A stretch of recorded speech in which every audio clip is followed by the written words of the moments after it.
అంతర్జాతీయ క్రికెటర్గా పేరు పొందిన అంబటి తిరుపతి రాయుడు ఐపీఎల్లో కానీ భారత తరపున విశిష్ట సేవలు అందించినారు. ఈనాడు కూడా భారత విజయంలో కూడా కీలక పాత్ర పోషించినారు. అతను అంతర్జాతీయ క్రికెట్కు ఐపీఎల్కు గుడ్ బై చెబుతున్నానని, ప్రజలకు సేవ చేయాలనే ఉద్దేశంతో రాజకీయాల్లోకి వస్తున్నానని కూడా ప్రకటించడం జరిగింది. అంతర్జాతీయ క్రికెటర్గా రాణిస్తున్నప్పుడే వాళ్ళ సొంత ఊరిలో ఆ చుట్టుపక్కల గ్రామాల్లో కూడా అనేక సేవా కార్యక్రమాలు నిర్వహించడం జరిగింది. స్కూల్ డెవలప్మెంట్ చేయడం జరిగింది. అదేవిధంగా అక్కడ పేద విద్యార్థులు కూడా ఉచితంగా చదువు చెప్పించడం జరిగింది. కొన్ని ఊళ్ళో అయితే గవర్నమెంట్ బడులను కూడా గవర్నమెంట్ ప్రభుత్వ ఆసుపత్రుల్లో కూడా మౌలిక సదుపాయాలను కల్పించడంలో కూడా మెరుగైన ఉన్నారు. కానీ ఆ తర్వాత అతను మరింత పది సేవ చేయాలంటే రాజకీయాలే ఒక మార్గాన్ని భావించి వైఎస్ జగన్మోహన్ రెడ్డి అంటే నడుస్తుందని చెప్పి వైఎస్ జగన్మోహన్ రెడ్డి గారిని కలిసిన తర్వాత కూడా ఒక 2 నెలలకు అతను డిసిషన్ తీసుకోవడం జరిగింది.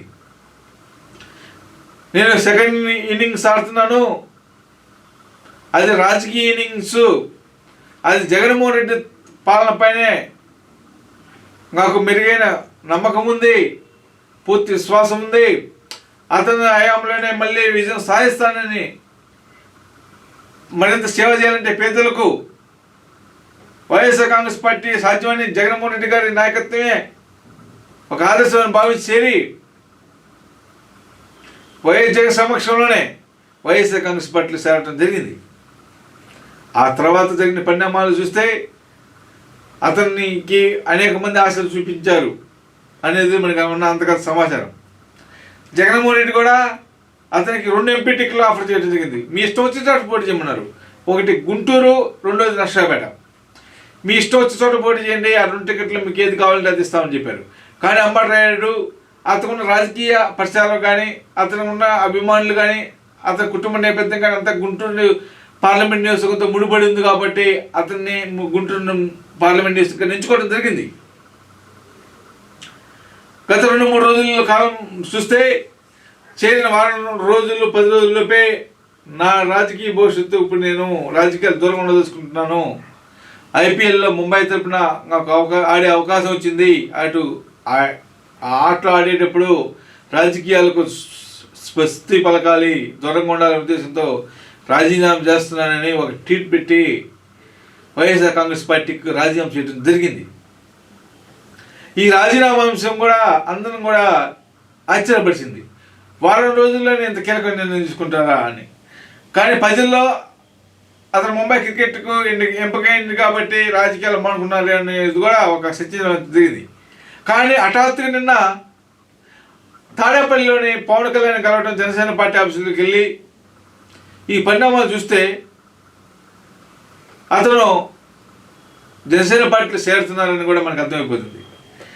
జనసేన పార్టీలో చేరటమే కాదు, జనసేన పార్టీ తరఫున కూడా పోటీ చేస్తారని కూడా మనకు ఉన్న అంతర్గత సమాచారం తెలిసింది. జనసేన పార్టీలో కలిసిన తర్వాత నిన్న ఒక ట్వీట్ పెట్టాడు. నా మనస్తత్వం పవన్ కళ్యాణ్ మనస్తత్వం ఒకటి, నాకున్న ఆలోచనలో పవన్ కళ్యాణ్ ఉన్న ఆలోచన ఒకటి, మా ఇద్దరు స్వచ్ఛమైన మనసు, నిర్మలమైన మనసు, ప్రజలకు సేవ చేయాలంటే ఎలాంటి మైండ్ సెట్ వాళ్ళ పక్కన మేము పనిచేయాలని ఒక ట్వీట్ పెట్టడం జరిగింది. కానీ వైసీపీ దాంట్లో ఒక ట్వీట్లో కూడా ఒక విమర్శ కాకుండానే విమర్శలాగా ఒక పెట్టాడు. వైసీపీ పార్టీకి నా మనస్తత్వం పడలేదని పెట్టాడు. దీన్ని బట్టి అర్థమైంది ఏంటంటే మనకి అతను పవన్ కళ్యాణ్తో లాలూసి పడి పవన్ కళ్యాణ్ పార్టీ అభివృద్ధి కోసం అతను ఆ పార్టీలు చేయడానికి సంగతి మనకి అందరికి తెలుస్తుంది. అంబటి రాయుడు క్రికెట్లో ఎలా అయితే సక్సెస్ అయ్యారో రాజకీయాలు కూడా అంత సక్సెస్ కావాలని కూడా ఆంధ్రప్రదేశ్ వ్యాప్తంగా ఉన్న ప్రజలకు మొత్తం కోరుకుంటున్నారు. పార్టీ ఏదైనా కానీ అతను దేశానికి సేవలు అందించాడు. అంతర్జాతీయ క్రికెటర్గా తెలుగువాడి సత్తా ఏమిటో ప్రపంచవ్యాప్తంగా సాటి చెప్పినాడు. మరలా కూడా అతని పార్టీ ఏదైనా కానీ జనసేనలో ఉండని, వైఎస్ఆర్ కాంగ్రెస్ పార్టీకి రాజీనామా చేసినా పర్వాలేదు, జనసేన పార్టీలో ఉన్నా కూడా అసలు మరలా 2 ఇన్నింగ్స్ కూడా ఎంతో అద్భుతంగా జరగాలని కూడా మనం కోరుకుందాం. అతను కూడా ఏ స్థానం నుంచి పోటీ చేసినా, గుంటూరు ఎంపీకి పోటీ చేసినా, నర్సాపేట ఎంపీకి పోటీ చేసినా, లేకపోతే అతను ఎమ్మెల్యేగా పోటీ చేసినా కూడా తెనాలి నియోజకవర్గం నుంచి, ఏ నియోజకవర్గం నుంచి ఎమ్మెల్యే కానీ ఎంపీ కానీ పోటీ చేసినా కూడా అక్కడ నియోజకవర్గం ప్రజలు కూడా అతను గెలిపించాలని కూడా మనం కోరుకోవాలి. ఎందుకంటే అతను ఒక దేశభక్తుడు, దేశానికి సేవ చేశాడు. కనీసం ఒక్క అవకాశం అతనికి ఇవ్వాలి. ఎందుకంటే మెరుగైన మనస్తత్వం కాబట్టి, మంచి మనస్తత్వం కాబట్టి ప్రజలు మరింత మేలు చేసే అవకాశం ఉంటుంది. అందుకని అతనికి అవకాశం ఇచ్చిన తర్వాత అతని పనితనాన్ని అబ్జర్వ్ చేయొచ్చు. అందుకని జనసేన పార్టీలు పోయినా, ఏ పార్టీలో పోయినా కూడా